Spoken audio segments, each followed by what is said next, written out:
Modern warfare doesn't announce itself with a blockade or a sinking. It begins in an underwriter's office in London, where a risk analyst adjusts a percentage point on a spreadsheet. That adjustment ripples through global shipping routes, triggers congestion at the Panama Canal, and raises the price of everything from electronics to grain. This is how instability in the Caribbean disrupts world trade without firing a shot at a single cargo ship. War risk insurance operates as the financial immune system of global shipping. When conflict zones emerge or regional tensions escalate, underwriters don't wait for proof of direct threats. They price proximity. A container ship transiting within 200 nautical miles of Venezuelan waters doesn't need to be targeted to become expensive to insure. The insurance market responds to the possibility of disruption, not the certainty of attack. That's where the pressure begins. Premium increases follow threat assessments, satellite surveillance of military movements, and historical data on regional instability. Once premiums rise, shipping companies face a choice: pay the surcharge, reroute to avoid the risk zone entirely, or delay sailings until conditions stabilize. All three options carry costs that ultimately move downstream. The Caribbean Sea functions as the maritime approach corridor to the Panama Canal.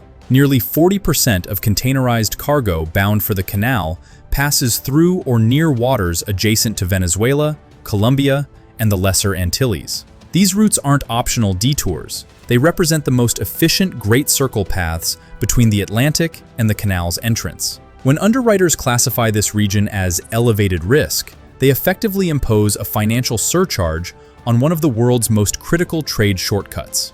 The canal itself operates on a slot reservation system. Ships book transit windows weeks in advance, coordinating crew schedules, fuel loads, and onward port arrivals around a specific passage time. When insurance costs spike unexpectedly, operators face a calculation: absorb the premium increase and proceed as planned, or cancel the reservation and seek an alternate route. Both choices disrupt the tightly choreographed flow of global container logistics. War risk premiums are not flat fees. They scale with vessel value, cargo type, and exposure duration. A container ship carrying 15,000 TEUs of high-value electronics pays significantly more than a bulk carrier hauling raw materials, even on identical routes. When premiums double or triple in response to Caribbean instability, the financial impact becomes severe enough to alter routing decisions across entire fleets. Some operators choose to reroute around the southern tip of South America, adding 2 weeks and 2,500 nautical miles to the voyage. Others delay sailings, waiting for risk classifications to improve. This is where the system turns against itself. The ships that do proceed through elevated risk zones often arrive at the canal entrance behind schedule, forcing them to forfeit reserved slots or negotiate delayed passage. This creates a cascading effect. Missed slots trigger congestion. Congestion increases wait times, and wait times drive up fuel costs and port demurrage fees. The canal's maximum daily capacity is roughly 36 to 40 transits, depending on vessel size and lock scheduling. Even modest delays compound quickly when hundreds of ships are operating on synchronized schedules. From a purely economic perspective, instability in the Caribbean functions as a chokepoint tax imposed by risk rather than force. The parties generating the instability, whether state or non-state actors, don't need to control shipping lanes or enforce blockades. They simply need to exist as a credible disruptive presence, and the insurance market does the rest. No single actor has to plan this outcome.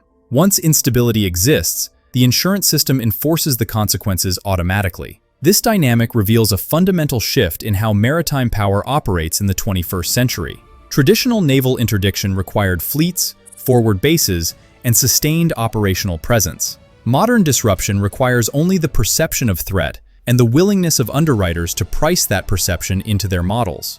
The costs accumulate invisibly, but relentlessly. Higher premiums translate to higher freight rates, delayed cargoes disrupt manufacturing schedules, and congestion at the canal creates bottlenecks that ripple through global supply chains. A single percentage point increase in war risk premiums across Caribbean-adjacent routes can add tens of millions of dollars in annual costs to the shipping industry. Those costs don't disappear. They get passed forward to importers, manufacturers, and eventually consumers. This isn't a vulnerability that can be patched with better convoy tactics or improved naval patrols.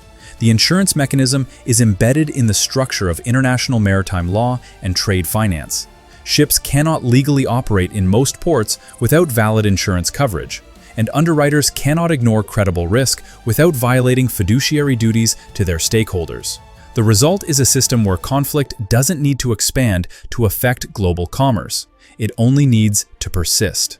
No ships are stopped. The cost does the work. As long as instability remains present in the Caribbean, the insurance surcharge remains in place. As long as the surcharge remains in place, routing decisions remain distorted. And as long as routing decisions remain distorted, the Panama Canal operates under congestion pressure that it was not designed to absorb indefinitely.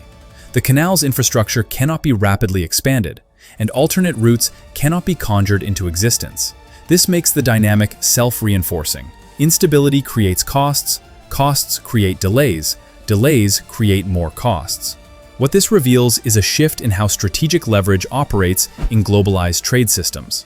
Control over physical territory matters less than control over the perception of risk in key transit corridors. A nation or actor capable of generating sustained instability in the Caribbean can impose economic friction on global trade flows without deploying a single warship into international shipping lanes. That's the leverage. The effect is measurable, persistent, and difficult to counter through traditional military means. Naval escorts can reduce direct threats to individual ships, but they cannot eliminate the underwriting calculus that drives premium increases. Diplomatic efforts can attempt to stabilize the region, but underwriters price long-term risk, not short-term assurances. The strategic implication is clear. In an era where global supply chains depend on predictable transit times and stable costs, even localized instability can generate disproportionate leverage. The Panama Canal becomes a pressure point not because it's blockaded, but because the routes leading to it carry surcharges that make alternatives look viable, or force delays that ripple outward across the entire system. Modern conflict is increasingly fought in insurance premiums, freight indexes, and supply chain spreadsheets before it ever reaches the operational domain.